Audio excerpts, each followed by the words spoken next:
जय जगन्नाथ पिला माने समस्त को मो ऑडियो आउ वीडियो जदि क्लियर अच्छी समस्ते टिके चैट सेक्शन में मेसेज करो sir audio and video both are clear.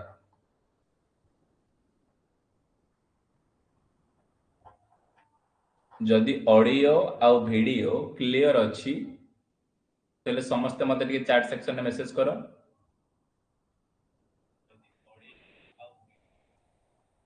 Clear तो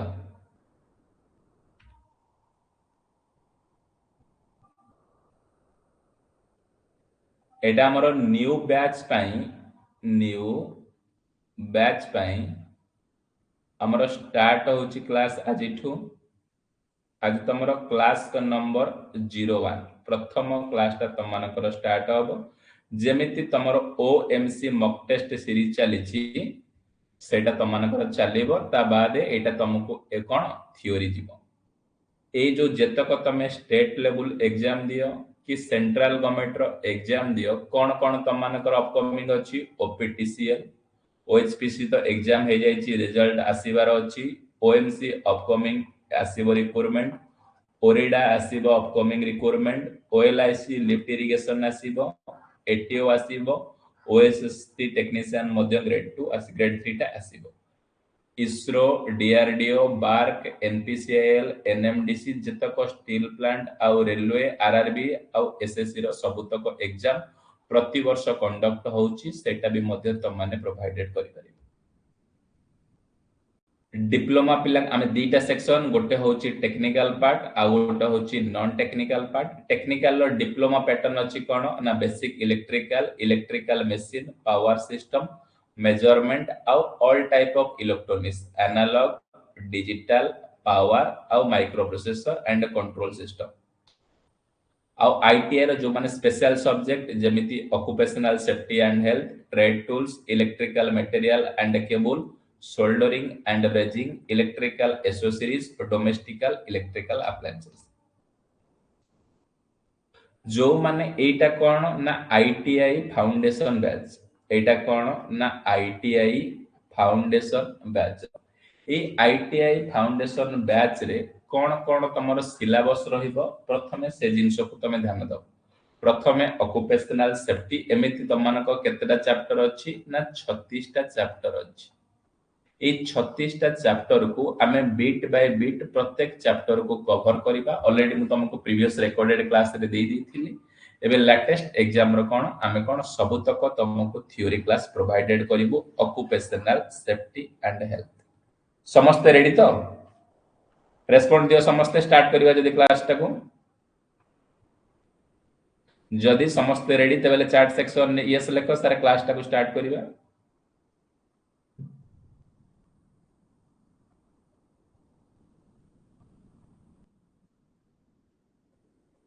वेरी गुड देखो फर्स्ट चैप्टर कौन ना इलेक्ट्रिशियन सेफ्टी ए चैप्टर टा तमे जे कोनोसी कॉम्पिटिटिव एग्जाम दबो जे कोनोसी कॉम्पिटिटिव एग्जाम दबो बहुत वेटेज तम मानकर रहबो ए चैप्टर टा कोन ना वेटेज तम मानक पय बहुत रहबो केते ना तमे लाइफ रे जे कोनोसी कॉम्पिटिटिव एग्जाम दउछ ना नै एई ऑक्युपेशनल सेफ्टी एंड हेल्थ रु दुईटा क्वेश्चंस 100% तम माने देखिबा को पाइबो 100% दीटा क्वेश्चंस दीटा रो सिना अधिक में भी हबो केबे हेले भी कमिबोनी से जो दीटा क्वेश्चन एमिति पर्टिकुलर टॉपिक को आसीबो सेटा तम माने जानिबार अछि पर्टिकुलर टॉपिक को जानिबार अछि जेमिति एक्सीडेंट ऊपर फायर ऊपर इलेक्ट्रिक शॉक ऊपर पीपी ऊपर 5S कांसेप्ट ऊपर सेफ्टी साइन ऊपर एई 6टा कि 7टा सब टॉपिक अछि एई टॉपिक को तम माने भलो भाबरे जदी देखि नबो निहाती भाबे मो 100% श्योर कहूची तम मानको कोन आसीबो प्रथमे पढिबा कोन ना फर्स्ट सब टॉपिक स्टार्ट करूची कोन ना एक्सीडेंट प्रथम सब टॉपिक स्टार्ट करूची जहार ना कोन ना एक्सीडेंट जे पचारिबो एक्सीडेंट कहिले मु कोन बुझिबी ना an unintentional event with uncontrolled and tragic consequence is called accident accident कहिले मु एया जिंस बुझुची मनकर एग्जांपल मु गोटे आडे जिंस जाउची गाड़ी चलेकी जाउची जेतेबेले मु गाड़ी चलेकी जाउची सेठी मु मनकर पड़ी गली ताको हमें कोन कहबा जो पड़ी गली ताको हमें कोन कहबा ना एक्सीडेंट बोली कहबा एटा को कोन अनइंटेंशनल इवेंट बोली मध्य कुआ जाय आ अनकंट्रोल तमे कंट्रोल हरेई की जो जिंसटा तमे माने फील करूचो सेटा को तमे कोन कहि परिबो ना एक्सीडेंट बोली कहि परिबो कोन आम अन्य मनस्क जोगु जो जिंसटा घटुची मु सार ताको कोन कहि परिबी ना एक्सीडेंट कहि परिबी एक्सीडेंट कोन ना नॉर्मल होम रे हेई पारे आउ इंडस्ट्रियल मानकर मध्य हेई पारे हमर तो घरे जो प्रकार मानकर तुम झुंटी की पड़िलो होम एक्सीडेंट हमर किछि दरकार नै हमर इंपोर्टेंट कोन जानिबा दरकार ना इंडस्ट्रियल एक्सीडेंट कारण जेहेतु हमें टेक्नीशियन कैटेगरी रो आईटीआई स्टूडेंट हमें जो जगह रे काम करिबा सेटा निहाती भाबरे गोटे इंडस्ट्रियल जगह हेतिबा दरकार तेणु करी इंडस्ट्री रे एमिति को एक्सीडेंट होचे आ कहा का प्रति ध्यान देले हमर एक्सीडेंट हेई परिबो नै सेही जिंसटा को हमें माने कोन ना शिखिबा दरकार केतटा रीजन अछि एमिति 12 रु 14 टा रीजन अछि बा कारण अछि जहा फल रे कोन तम मान एई कारण जोगु तुमको इंडस्ट्रियल ले तम मानकर एक्सीडेंट हे पारे प्रथम कारण कोन ना केयरलेसनेस जोगु जदी तम माने केयरलेसनेस होउचो से जोगु तमर एक्सीडेंट घटी पारे जदि तमर काम करिबारे लैक ऑफ इंटरेस्ट रहउची इच्छा नै तमे काम करिबा को जाउचो तेबे एक्सीडेंट हबो हास्टिसनेस जोगु मध्य एक्सीडेंट हेई पारे इग्नोरेंस जोगु हेई पारे क्यूरियोसिटी जोगु हेई पारे अनसेफ यूज करिबा हैंड टूल जोगु हेई पारे अनसेफ ड्रेस जोगु मध्य हेई पारे ए सब कारण जोगु तमर कोन ना इंडस्ट्री रे एक्सीडेंट हेई पारे आ सेकंड ए सब कोन एपटे देइची अनसेफ लेआउट जोगु हेई पारे रॉन्ग मेथड ऑफ वर्किंग माने भूल मेथड रे काम कले से जोगु मध्य हेई पारे लैक ऑफ क्लीननेस जोगु हेई पारे लैक ऑफ डिसिप्लिन जोगु हेई पारे improper arrangement of a light जोगु हेई पारे इलनेस टायर्डनेस जोगु हेई पारे आ टॉक्सिनेशन जोगु हेई पारे ए सब कारण जोगु इंडस्ट्री रे तम मानकर एक्सीडेंट हबाटा 100% जदी ए सब जिंस को तम माने जदी अवॉइड करि देलो कोन माने सेफ्टी सहित ध्यान रखिलो तमर एक्सीडेंट केते बेले हबने जे पचारिबो एक्सीडेंट कहिले कोन बुझिबो अनइंटेंशनल इवेंट जो होउची सारे मता को कहूची कोन एक्सीडेंट आ तुमको परीक्षा रे इथुर कोन क्वेश्चन आसीबो एथुर गोटाई एमसीक्यू सब बेले आसुची कोन ना एक्सीडेंट रो कॉज ऑफ इंडस्ट्रियल एक्सीडेंट कोन तमे कहि परिबो केयरलेसनेस कहि परिबो लैक ऑफ इंटरेस्ट कहि परिबो इग्नोरेंस कहि परिबो क्यूरियोसिटी कहि परिबो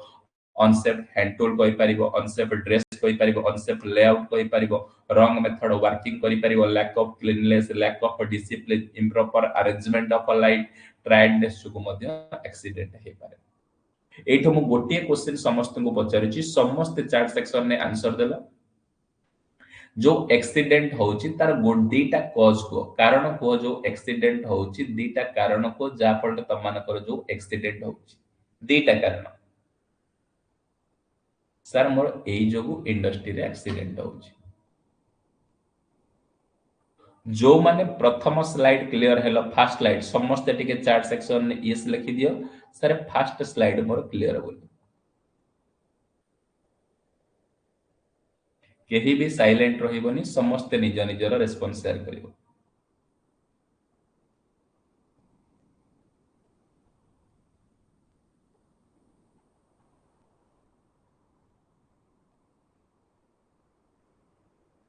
दीटा कारण excellent sir lack of interest गोटे केयरलेसनेस गोटे क्यूरियोसिटी गोटे अनसेफ ड्रेस जोगु मध्य होची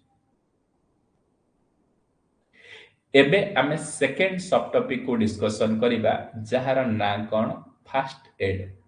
जहार ना कोन ना फर्स्ट एड ये फर्स्ट एड कोन ना in case of sudden accident और illness the necessary treatment given to the injured person before arrival to the doctor of taking him to the hospital is called first aid जे पचारिबो first aid कहिले कोन बुझिबो जते बेले गोटे sudden हठात किनी गोटे एक्सीडेंट हेई जाउची तेबे हेले डॉक्टर को पाखो को नबा पूर्वरु डॉक्टर को पाखो को पहुंचीबा पूर्वरु जो हमें ट्रीटमेंट देइथाउ सर सेही ट्रीटमेंट को हमें फर्स्ट एड बोली कहिताउ जे पचारिबो फर्स्ट एड कोन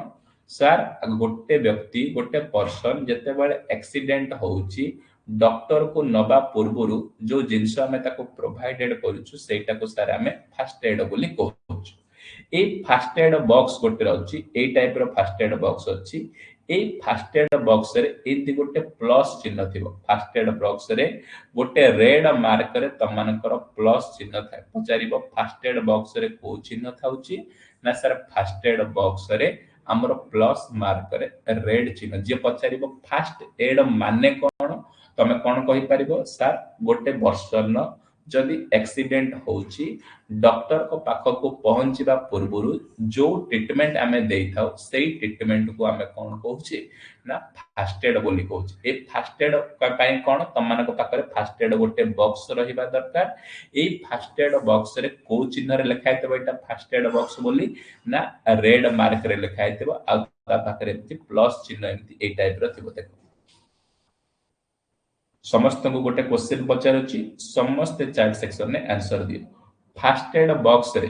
को मार्क दिया जाए, रेड ना ब्लू? फर्स्ट एड बॉक्स रे को मार्क चिन्ह दिया जाए, को रेड कलर ना ब्लैक कलर ना blue colour? First aid box रे एक्सीलेंट सर रेड कलर दिया जाए। ये जो फर्स्ट एड बॉक्स अच्छी से को साइन व्यवहार करा जाए, प्लस साइन ना minus sign? First aid box रे फर्स्ट एड बॉक्स रे को साइन दिया जाए, एक्सीलेंट सर प्लस साइन हमर व्यवहार करा जाए। समस्ते जो माने ए स्लाइड टा क्लियर हेलो समस्ते टिके चैट सेक्शन में यस लिखि दियो सर ए स्लाइड मोर क्लियर बोल।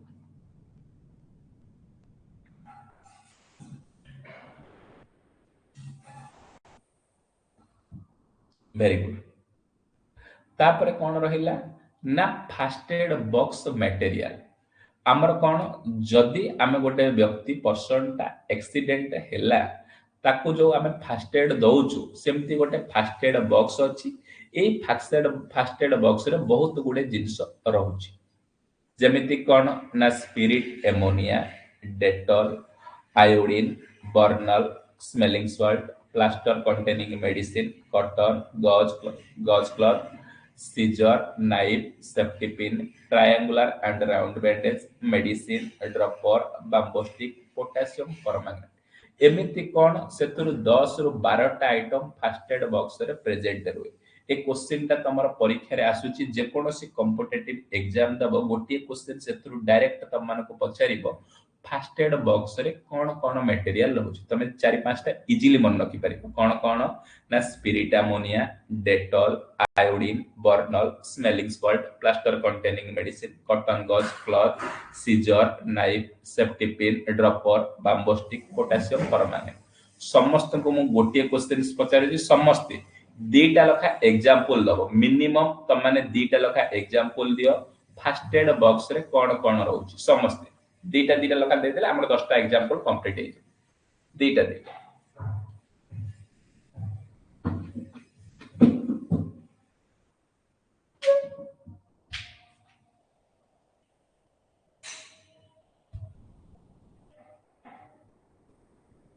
जल्दी फटाफट। Very good sir spirit ammonia, Dettol, iodine, Burnol, smelling salt, plaster of containing medicine. समान फास्ट जो माने फर्स्ट एड बॉक्स रे कोन कोन मटेरियल व्यवहार करा जाउची जदी क्लियर हेलो समस्त टिके चैट सेक्शन में यस लेको सर क्लियर। देखो जति कि तमरो कॉम्पिटिटिव एग्जाम पई दरकार हमें सेटिंग डिस्कशंस करिबा कारण बहुत गुडे अछि सेही भलिया जिंस को डिस्कशंस करिबा जोटा कि तम मानक पई 100% एग्जाम होय आ 100% कंटेंट 100% तमन क्वेश्चंस अछि। तापरे कोन आसिला ना बेसिक लाइफ सपोर्ट बीएलएस। बेले बेले डायरेक्ट तुमको ए एग्जाम रे फुल फॉर्म पचारि दिए बीएलएस रो फुल फॉर्म कोन? बीएलएस रो फुल फॉर्म होची सर कोन ना बेसिक लाइफ सपोर्ट। ये basic life support is set of life saving medical procedure. ये गोटे कोन ना लाइफ को सेव करिबा पाई गोटे एटा गोटे medical procedure that are performed in early stage of an emergency to preserve or restore the life until more advanced care available। कौन कहला ना जेते बेले गोटे व्यक्ति का गोटे पर्सन टा एक्सीडेंट हबो ना सेते बेले ता देह रे किछ क्षतिपूर्ण हेतिबो सेई क्षतिटा बेसी न हो बोली जो केयर एंड मेंटेनेंस टा करि थाओ ताको हमें कहउथलो बेसिक लाइफ सपोर्ट जे पचारिबो बेसिक लाइफ सपोर्ट कहिले कोन बुझिबो तमे एत्ते की जिंस कहि परिबो सर गोटे व्यक्तिटा एक्सीडेंट है कि बाटरे पड़िछि ताको जदि आमे किछि केयर बा मेंटेनेंस करि थाओ बा तार किछि जत्न नै थाओ ताको बंचेबा पाई सेही प्रोसीजर को जो आमे स्टेप को नै थाओ ताको आमे कहिबा बेसिक लाइफ सपोर्ट आउ सेकंड पॉइंट कोन कहला ए जो बेसिक लाइफ सपोर्ट तीनटा एक्शन ने आमे नै परिबा which are represented English alphabet letter A B C ताको आमे तीनटा अल्फाबेट लेटर नौचु जहार ना कोन ए बी सी बोली कह जाउछु कोन कहिला आउ गोटे टर्म सर मु शिक्षा को पाइली बीएलएस माने कौन ना बेसिक लाइफ सपोर्ट ये बेसिक लाइफ सपोर्ट कहले सर मु कोन बुझुची जदी गोटे व्यक्ति रो एक्सीडेंट हैला ताकू जदी अधिक केमिति मानकर ब्लीडिंग होउची मु ताको बंद कर देले माने ब्लीडिंग ता मोर कमी गला ना सेही टाइप रो गोटे एग्जांपल तार केंति अधिक क्षति न हो जो प्रोसीजर को सर मु फॉलो करूची ताको बेसिक लाइफ सपोर्ट कहा जाय ये तीनटा एक्शन ने करा जाय जहार ना दिया जाउची ए आउ बी आउ सी एट गोटे क्वेश्चंस पचारुची समस्त मते चार सेक्शन ने आंसर दियो बीएलएस रो फुल फॉर्म कोन ए क्वेश्चन ता सुची बीएलएस रो फुल फॉर्म कोन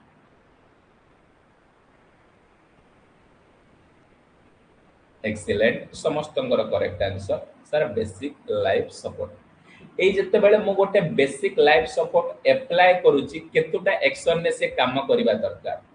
जते बेले मु बेसिक लाइफ सपोर्ट अप्लाई करूची से केतुटा स्टेप रे बा केतुटा एक्शन ने से काम करूची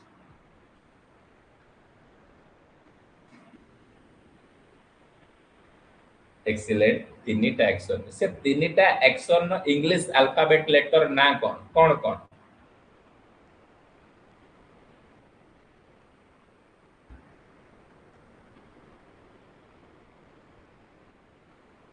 excellent A B C sir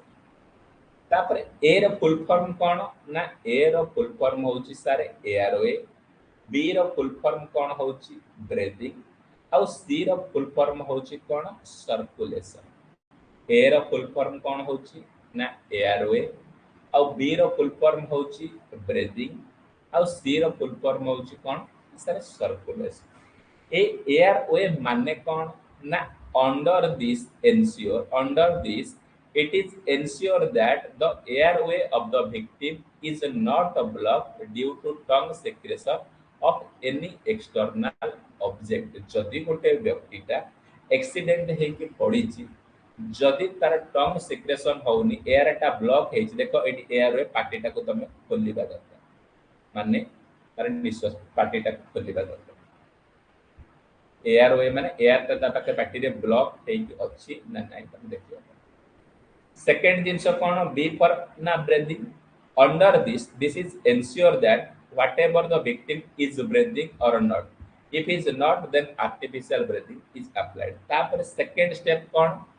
देखिबो से ब्रीथिंग निश्वास प्रश्वास नउछि ना नाही जदि निश्वास प्रश्वास नउछि तेबेले कोनोसी ताको आर्टिफिशियल रेस्पिरेशन कोन आर्टिफिशियल ब्रीथिंग दबा दरकार नै जदि से निश्वास प्रश्वास न नउछि तेबेले ताको तमे कोन ना आर्टिफिशियल ब्रीथिंग तमे अप्लाई करि पारे से कोन ना circulation cone it is ensure that whenever pulse of the victim is breathing or not जदि तार पल्स चालुछि ना नै त माने कोन ताको चेक करिवो जदि पल्स इज नॉट ब्रीथिंग जदि पल्स चालू नै द अरेंजमेंट सीपीआर तेबेले कोन अप्लाई करिया को पड़िबो सीपीआर कोन ना कार्डियो पल्मोनरी रेस्पिरेशन जदि नोट पॉइंट कोन if your brain is does not oxygen जदि तम ब्रेन ता डज नॉट ऑक्सीजन पाउ नै even for 3 minute they become inactive तमे तेबेले ब्रेन को जदि 3 मिनिट जाए जदि न जीव ऑक्सीजन तमले तम ब्रेन ता कोन एक्टिवेटेड हे डीएक्टिवेटेड हे कोन कहिला सर ए बेसिक लाइफ सपोर्ट रो मु तीनटा जिंस शिक्षा को पाउची कोन जते बेले मु बेसिक लाइफ सपोर्ट अप्लाई करूची मते तीनटा एक्शन देकी करिया को पड़िबो कोन जहार ना होची ए बी आउ सी ए माने कौन सारे एयरवे, बी माने कौन सारे ब्रीदिंग, सी माने कौन सारे सर्कुलेशन। एतिकी मु जानि एयरवे कौन सारे जत्ते बेले गोटे विक्टिम ता तार पार्टी रे एयर ता ब्लॉक हे जाउची प्रथमे ताकू खोलिबा दरकार। ब्रीदिंग बी माने कौन ना ब्रीदिंग जत्ते बेले गोटे विक्टिम ता ब्रीदिंग निश्वास प्रश्वास न नै पारुची ताकू आर्टिफिशियल ब्रीदिंग दबा आवश्यक। तापर होची सी माने सर्कुलेशन जत्ते बेले गोटे विक्टिम रो पल्स ता चालुनी तेबेले तमे ताको लागे लागे कोन ना सीपीआर अप्लाई करबा दरकार। सीपीआर माने full form cardio pulmonary respiration. जदि तम ब्रेन ने ऑक्सीजन पहुंची पारुनी केते मिनिट पर्यंत ना 3 मिनिट पर्यंत तेबेले तम ब्रेन ता इनएक्टिव हे जी। ओ एतर क्वेश्चंस पचारुची कहि देली समस्त मते गोटे गोटे क्वेश्चन नो आंसर दो। ए रो फुल फॉर्म कोन, ए रो फुल फॉर्म कोन जेति की कहबी सेति के डिस्कशन करबे भलो भाबरे नीट एंड क्लीन समस्त जेमिति मन रखि चार्ट रे जेमिति बड़ा बड़ा आंसर कर। ए आर ओ बी रो फुल फॉर्म कोन,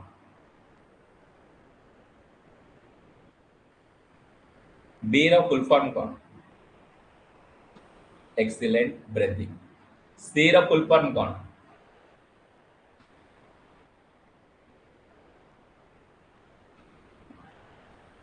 सी रो फुल फॉर्म कोन वेरी गुड इंपोर्टेंट क्वेश्चंस मन दे की सुन। जदि गोटे विक्टिम रो जदि गोटे विक्टिम रो पल्स चालू नाही, पल्स चालू नाही तेबेले मु कोन अप्लाई करबा दरकार। जदि गोटे विक्टिम रो पल्स चालू नाही मु ताको कोन अप्लाई करबा दरकार।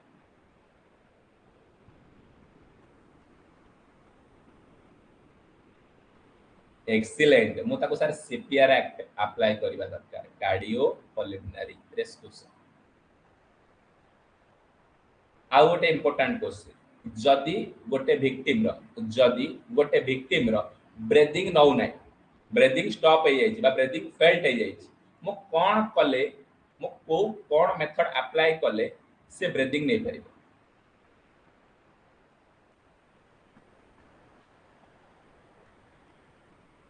एक्सीलेंट आर्टिफिशियल ब्रीदिंग अप्लाई कर।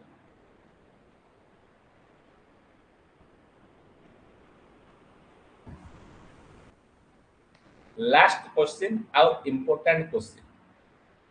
तम ब्रेन रे जदि तमे एक्सीडेंट हे जाइछ बा तम विक्टिम ता जने पडिछ एमिति ता ब्रेन ने केते मिनिट पर्यंत ऑक्सीजन न पहुंचिले ता ब्रेन ता इनएक्टिव हे जिवो।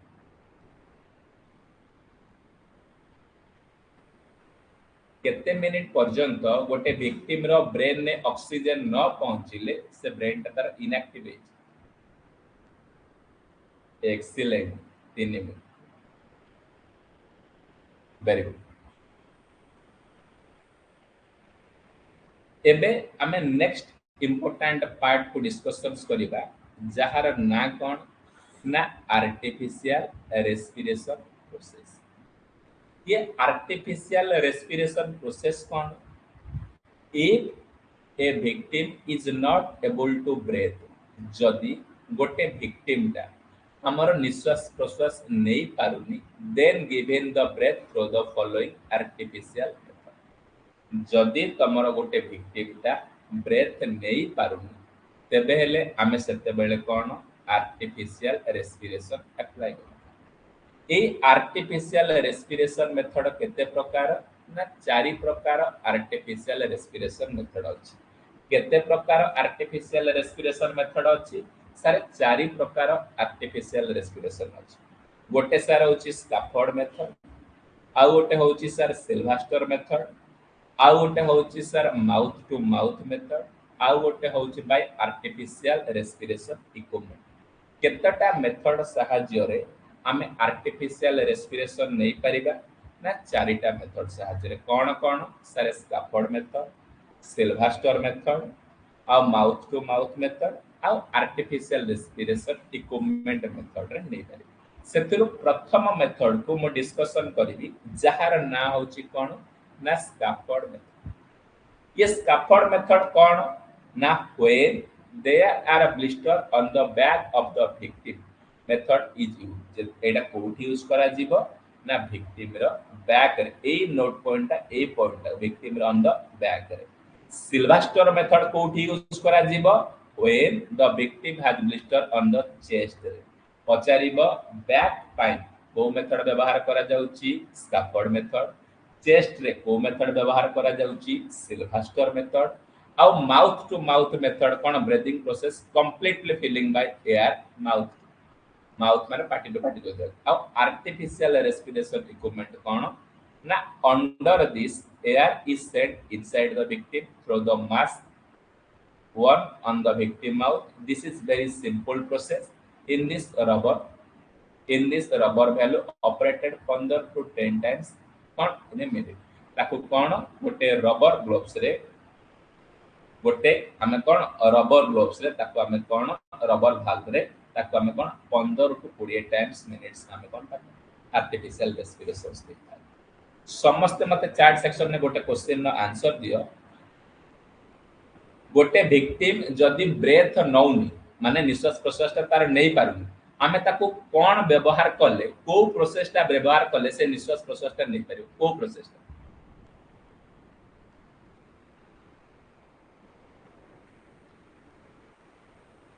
ताको आमे sir artificial respiration process artificial respiration केतेटा मेथड केतेटा मेथड रे आमे आर्टिफिशियल रेस्पिरेशन देता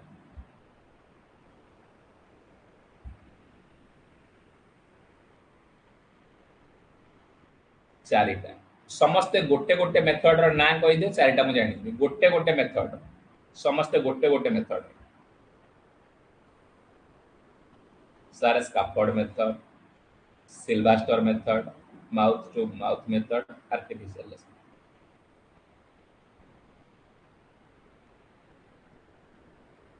एक्सीलेंट वेरी गुड जदी गोटे विक्टिम रो नेक्स्ट क्वेश्चन जदी गोटे विक्टिम रो बैक साइड रे को मेथड अप्लाई करा जाय विक्टिम रो बैक रे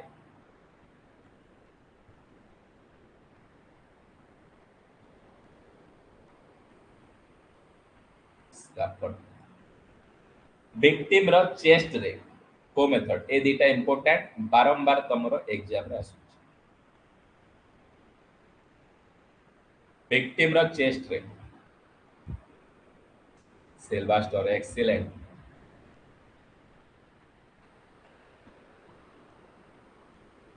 तापरे नेक्स्ट इंपोर्टेंट टर्म डिस्कशंस करिबा समस्त एते की जाय क्लियर तो जदी तमे आर्टिफिशियल रेस्पिरेशन क्लियर समस्त टिके चैट सेक्शन यस लगी दला सर एते की जाय हमर क्लियर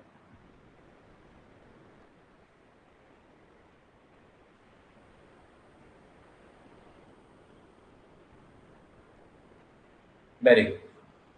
तापर डिस्कशन करिबी कोन ना electric shock the effect of electric shock on human body depends on current passing through the body and the time of contact of electricity and the nature of electricity कौन कहिला sir जहा को भी electric shock मारुची जहा को भी electric shock मारुची से केतेटा जिंस ऊपर डिपेंड करूची ना तीनटा जिंस ऊपर डिपेंड करूची जहा को इलेक्ट्रिक शॉक मारुची से केतेटा जिंस ऊपर डिपेंड करूची ना सर तीनटा जिंस ऊपर प्रथम जिंस स्टेप नंबर 1 कौन ना current passing through the body कौन ना केते अमाउंट रो करंट पास करिछि current passing through the body second जिंस होछि टाइम ऑफ कांटेक्ट जो करंट मारिछि प्रथम जिंस कौन ना केते करंट पास करिछि से बॉडी रे सेकंड जिंस जो करंट मारिछि केते समय पय करंट मारिछि आउ third jeans nature of current माने से एसी करंट मारिछि कि डीसी करंट मारिछि डिपेंड करै तमे लाइफ रे जे कोन से जगह रे जने इलेक्ट्रिक शॉक से लोक को मारिछि माने तमे तीनटा जिंस देखिबो प्रथम जिंस कोन जो करंट पास करिछि कहा ऊपर डिपेंड करिवो ना मैग्नीट्यूड केते एम्पियर करंट मारिछि ता ऊपर डिपेंड करिवो आ से जो करंट मारिछि से 2 एम्पियर हो 5 एम्पियर हो कि 50 एम्पियर हो कि 1000 एम्पियर हो आ केते समय पर्यंत मारिछि गोटे मिनिट 2 मिनिट घंटाटा कि 2 घंटा थर्ड जिंस कोन जो करंट मारिछि सेटा को टाइप रो करंट मारिछि एसी करंट ना डीसी करंट ए तीनटा जिंस पर जे पचारिबो इलेक्ट्रिक शॉक वो तीनटा जिनस कहा का ऊपर डिपेंड करे ना सर तीनटा जिनस डिपेंड करे गोटे होची मैग्नीट्यूड ऑफ द करंट गोटे time of the contact of the current third the nature of the current second कोन कहले DC is more dangerous than AC आम पाखरे सब बेले दीटा करंट अवेलेबल थाए गोटे सारे एसी करंट आ गोटे होची डीसी करंट एसी रो वेव फॉर्म ए टाइप रो साइकिल भलिया आ डीसी रो वेव फॉर्म होची सीधा मु तुमको कहली गोटे रेस लगेगा किए जल्दी पहुंचो जे सीधा दौड़ो गोटाए लाइन में से जल्दी पहुंचो जड़े कौन ऊपर को जाऊ पुणी कौन अंका बंका तटारे जाऊ से कौन लेट रे पहुंचो तेणुक मन रख सब बेले आमको कौन ना डीसी डेंजर डीसी डेंजर थाए अकॉर्डिंग टू एसी अपेक्षा जदि 2 एम्पियर एसी करंट आ 2 एम्पियर डीसी करंट को कंपैरिजन करबा 2 एम्पियर डीसी करंट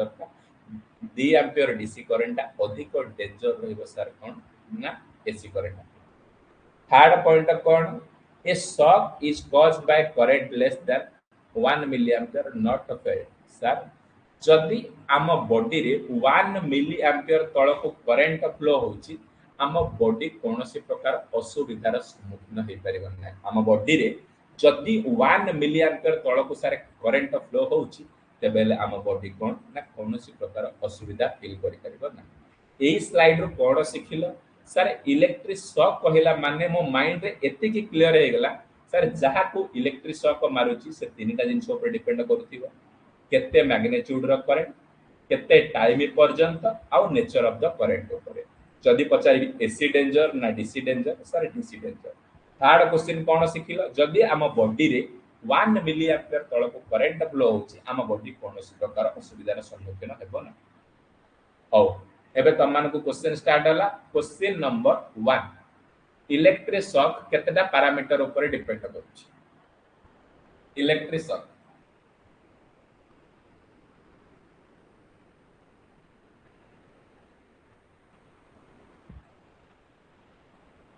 तीनटा समस्त केही भी रेस्पॉन्स छाड़ीबोनी समस्त जेमिति शेयर करिवो तमरे भी पार्टिसिपेट हे जिवो पूरा क्रिस्टल क्लियर मन होई वेरी गुड से तीनटा जिंस ना कहलो कोन कोनटा जो इलेक्ट्रिक शॉक मारुची तीनटा जिंस ना को कोन कोन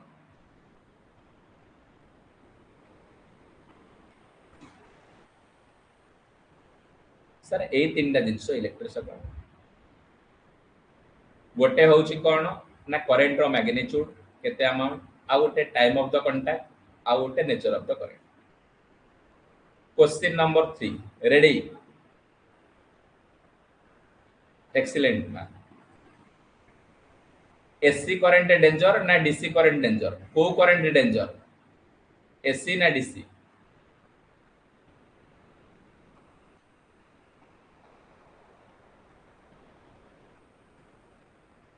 डीसी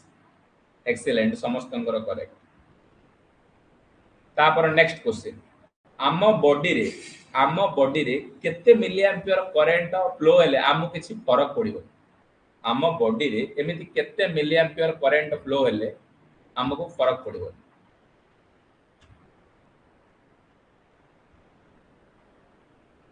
1 मिलियन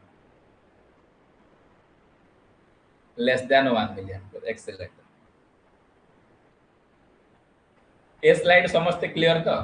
जो माने ए स्लाइड क्लियर हेलो कि समस्त चार्ट सेक्शन ने यस लिख देला सारे स्लाइड क्लियर यदि ए स्लाइड समस्त क्लियर हे गेला तबेले चार्ट सेक्शन लिखि दियो सर क्लियर यस लिखि दियो वेरी गुड तापर देखिबा table of effect of electric current on human body कोन कहिलु आम पाखरे किसी आम डाटा कलेक्ट कर से डाटा रु आम बॉडी रे जदि एतिक एतिक करंट रु रेंज फ्लो हुए कौन कौन हुए जदि आम बॉडी रे 1 रु 8 मिली एम्पियर भितर करंट फ्लो हुए ये कौन it causes but it not painful on human can bear it जदि आम बॉडी रे 1 रु 8 मिली एम्पियर भितर करंट फ्लो होबो आम बॉडी कौन फील करि परिबो शॉक बोली जेमिति मु सपोज तुमको टच कली हाथ को टच कली तुम मानकर तुम मान कौन जाए जड़े किए छुँची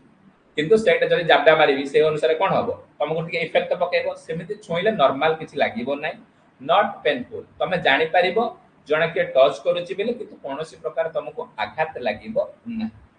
जदि तुम बॉडी रे 8 रु 15 मिली एम्पियर करंट फ्लो हैला इट कॉज पेनफुल सब टिके हल्के की तुमको जंत्रणा दबो but the control nerve it remain act hence it can bear it depends upon human personality जदि तमर ह्यूमन पर्सनालिटी पर समस्तंगर रेजिस्टिव पावर समान न थाए तेणु करी को लोक टिके सही पारती आ गोटे को लोक तुमको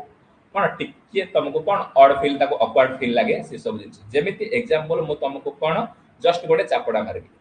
केते लोक अछंती लागे लागे रिएक्शन दे पारती किछि जिंस लोक कौन सही पारती सेही टाइप रो जदि तुम बॉडी रे 8 रु 15 मिली एम्पियर करंट फ्लो होला जहाँ बॉडी रो रेजिस्टिव पावर जेते भलो से कौन सस्टेन करि परिबो नहले तमन को हल्का फुल्का कौन टिके शॉक लागिबो एतिके होची कथा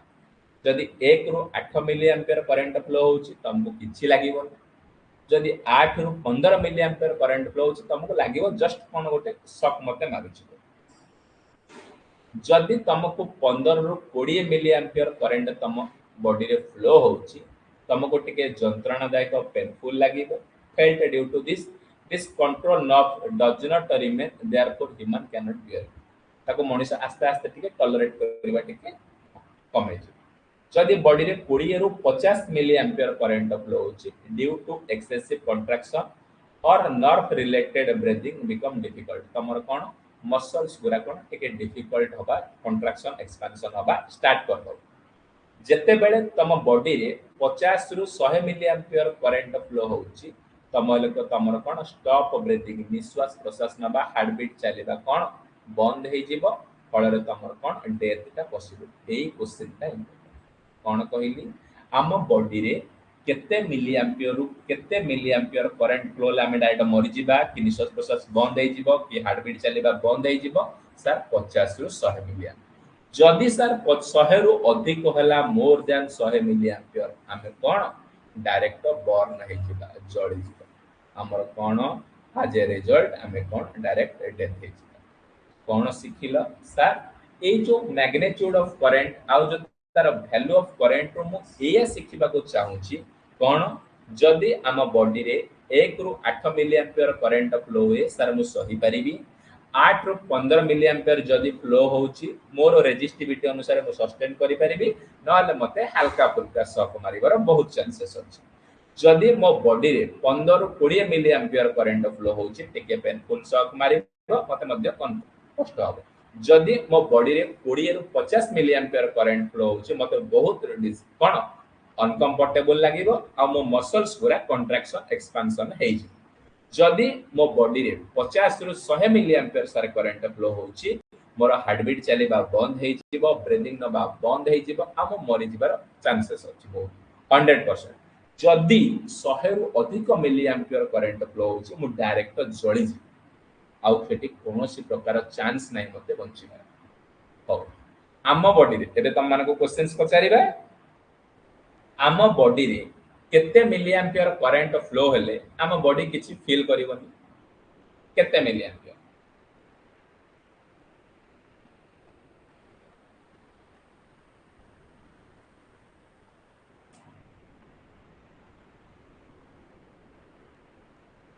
एक्सीलेंट सर 1 रु 8 मिली आम बॉडी रे केते मिली एम्पियर एमिति करंट फ्लो हेले आम हार्ट बीट आम ब्रीथिंग स्टॉप हे जिवो आम बॉडी रे केते मिली एम्पियर करंट फ्लो हेले एतिक रेंज रु एतिक रेंज सर मोर हार्ट बीट आ ब्रीथिंग बंद हे जिवो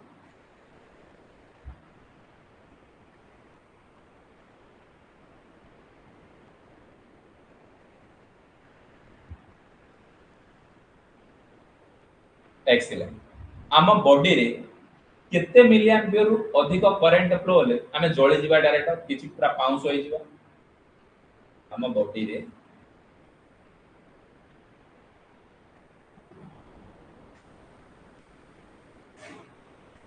एक्सीलेंट समस्तंगर correct very good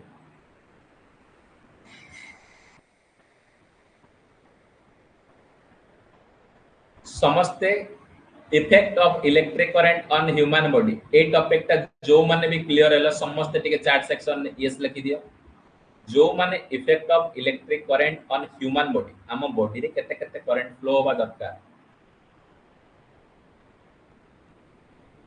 clear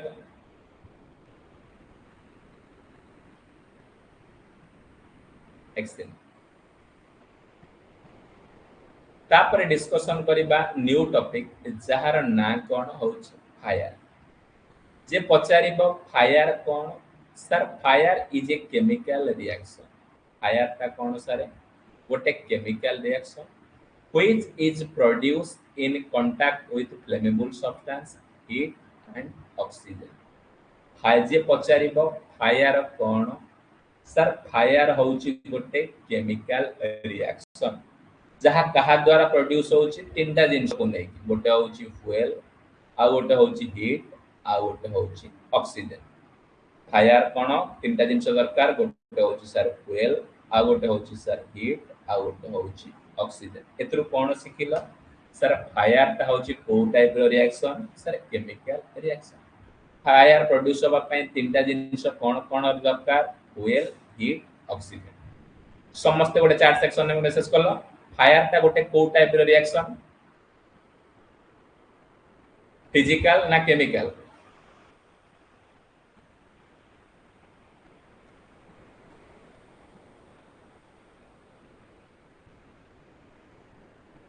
sir chemical reaction fire produce होबा पय केतुटा कंपोनेंट रो रिक्वायरमेंट फायर प्रोड्यूस होबा पय केतटा कंपोनेंट रो requirement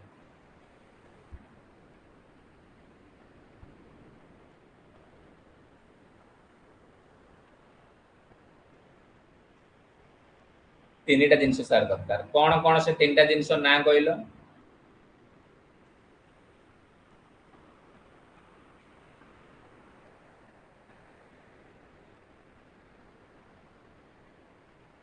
excellent well heat oxygen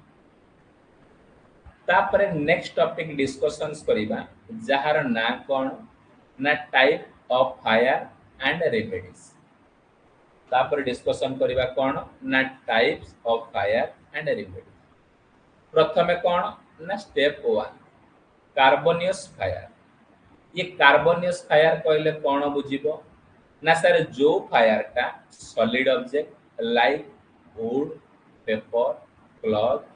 ज्वेट आ चारकोल जो हेई थाए मो सर ताको कहबी कार्बोनियस फायर कार्बोनियस फायर का कहबी फायर ना जो फायर टा सॉलिड ऑब्जेक्ट जो हेई थाए ताको मो सर कोन कहबी ना कार्बोनियस फायर कोन कोन एग्जांपल जेमिति वुड पेपर क्लॉथ ज्वेट आ चारकोल ताको लिभेबा पाई मु कोन कोन रिमेडीज करूची ना वाटर व्यवहार करि परिबी सैंड व्यवहार करि परिबी सॉइल व्यवहार करि परिबी कोन आ एटा को क्लास ए टाइप फायर मध्ये कुआ जाय ए कार्बोनियस फायर कोन कुआ जाय ना क्लास ए टाइप फायर जे पचारिबो क्लास ए टाइप फायर कहले कोन बुझिबो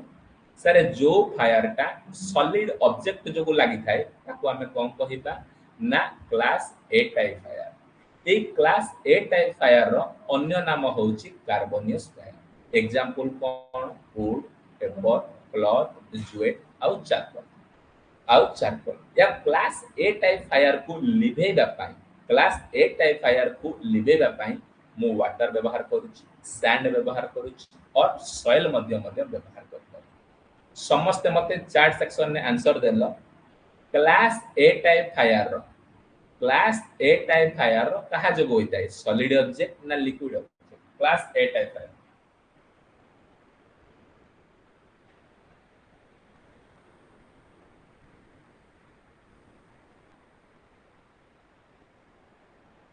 सर सॉलिड ऑब्जेक्ट जो मते एमिति तीनटा एग्जांपल कहि दियो sir Etah class A type fire रे जाउछ मते तीनटा एग्जांपल कहि दियो एटा क्लास ए टाइप फायर रे जाउछ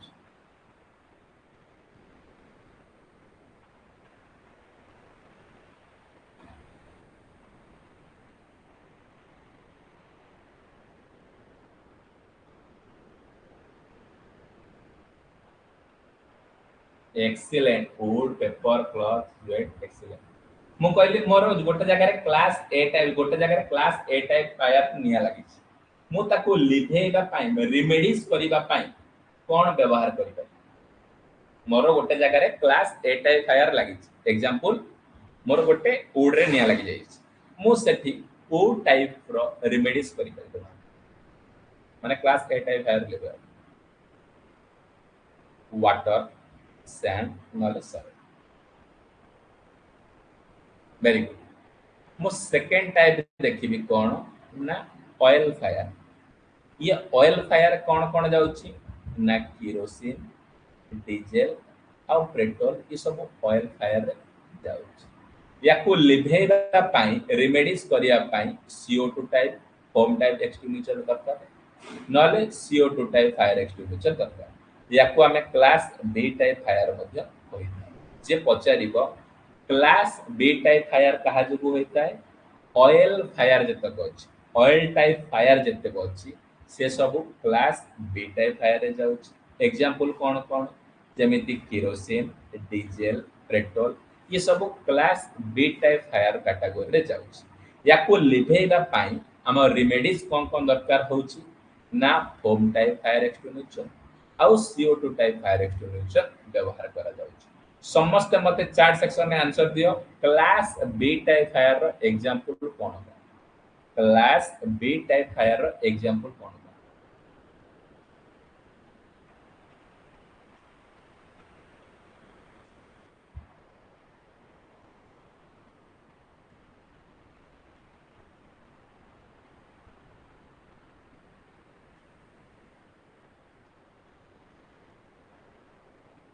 excellent kerosene petrol diesel very good एक क्लास बी टाइप फायर को लिभेइबा पाई क्लास बी टाइप फायर को लिभेइबा पाई कोन रेमेडी दरकार हो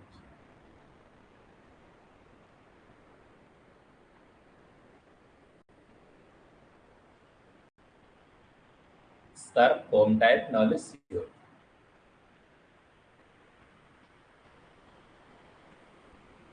वेरी गुड तापर आसिला 3 नंबर फायर कौन ना जतक गैसियस टाइप फायर ये गैसियस टाइप फायर कौन कौन जेमिति प्रोपेन हो ब्यूटेन हो एलपीज हो ये सब कौन ना गैसियस फायर रे जाउछ प्रोपेन ब्यूटेन एलपीज याकू लिभेबा पाई रेमेडीज करिया पाई कौन कौन दरकार ना केमिकल टाइप CO2 नले हैलोन टाइप ये सब class C type fire category रे जाउछ जे पचारिबो तुमको क्लास सी टाइप फायर कहा को कहबा ना जेतक प्रकार गैसियस फायर अछि जेतक प्रकार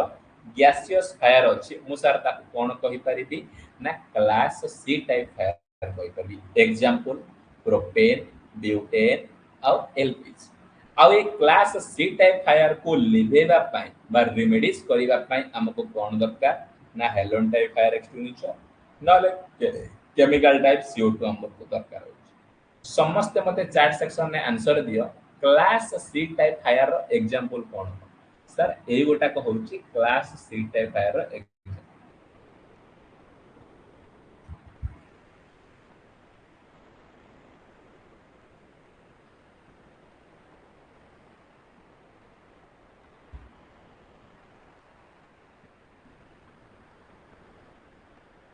प्रोपेन ब्यूटेन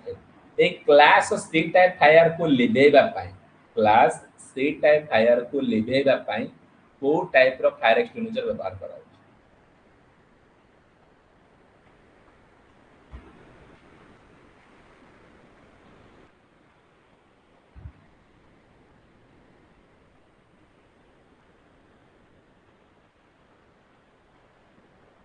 एक्सीलेंट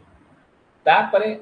तापर आसिला मोर 4 नंबर फायर तापर आसिला मोर 4 नंबर फायर जहार ना होची कोन ना इलेक्ट्रिकल फायर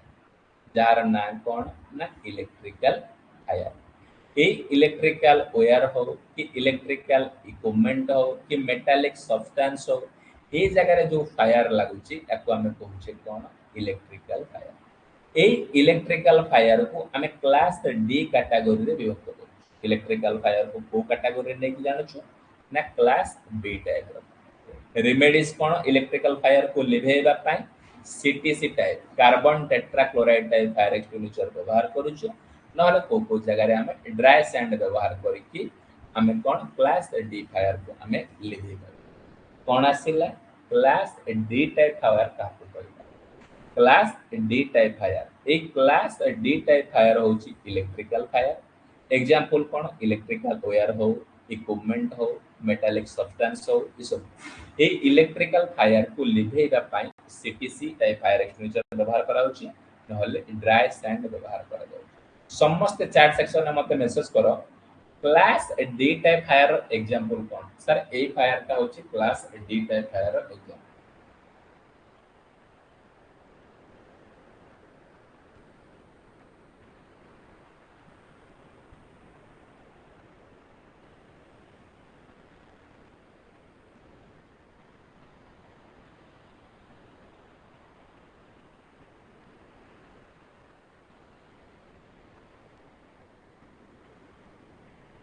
excellent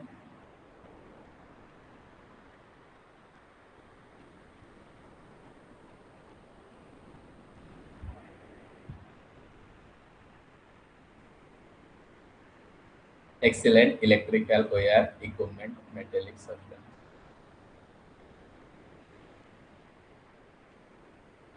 आउ क्लास डी टाइप फायर को लिभेइबा पाई क्लास डी टाइप फायर को लिभेइबा पाई को टाइप रो फायर एक्सटिंग्विशर व्यवहार करा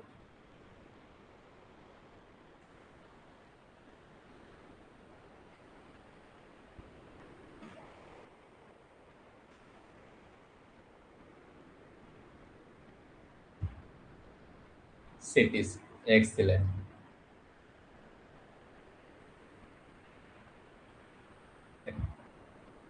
तापर आसिला नेक्स्ट इंपोर्टेंट टर्म डिस्कशंस करिबा कोन ना fire extinguisher equipment fire extinguisher कोन कहला buckets filled with sand bucket painted red using used extinguish electrical fire कौन कहला इलेक्ट्रिकल फायर को एक्सटिंग्विश करिबा पाई इलेक्ट्रिकल फायर को एक्सटिंग्विश करिबा पाई हमें कौन व्यवहार करूछु ना बकेट फिल्ड विथ सैंड बाल्टी रे देखो एटी बाल्टी रे हमें जो सैंड अछि आको हमें इलेक्ट्रिकल फायर को लिभेबा पाई व्यवहार करूछु important step number 1 second point कौन class D type fire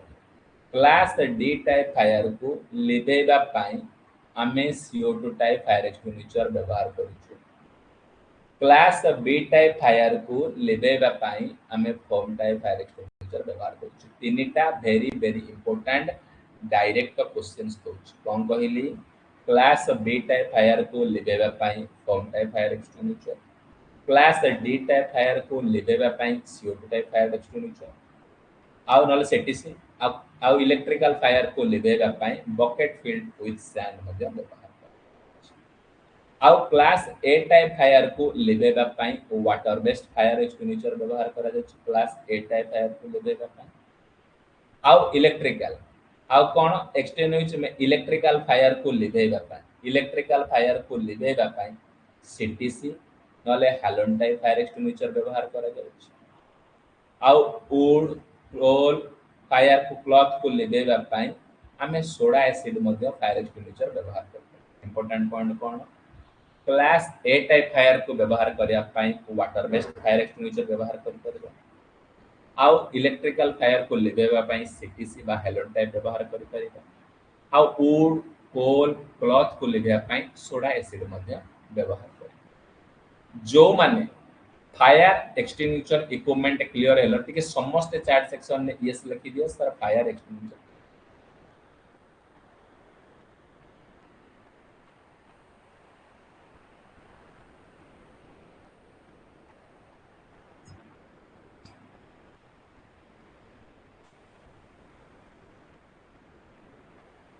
very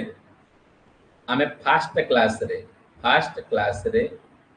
occupational safety and health occupational safety and health 50% cover कले आउ नेक्स्ट काली सेकंड क्लास रे आउ रिमेनिंग टॉपिक को कंप्लीट कर दबा आ तुमको तो एमसीक्यू बड़े देछि समस्त ताको पार्टिसिपेट करिवो भल डिस्कशंस मध्ये करिवो रहउची जय जवान समस्त प्रैक्टिस करथिबो एवं रिवीजन कर दिबो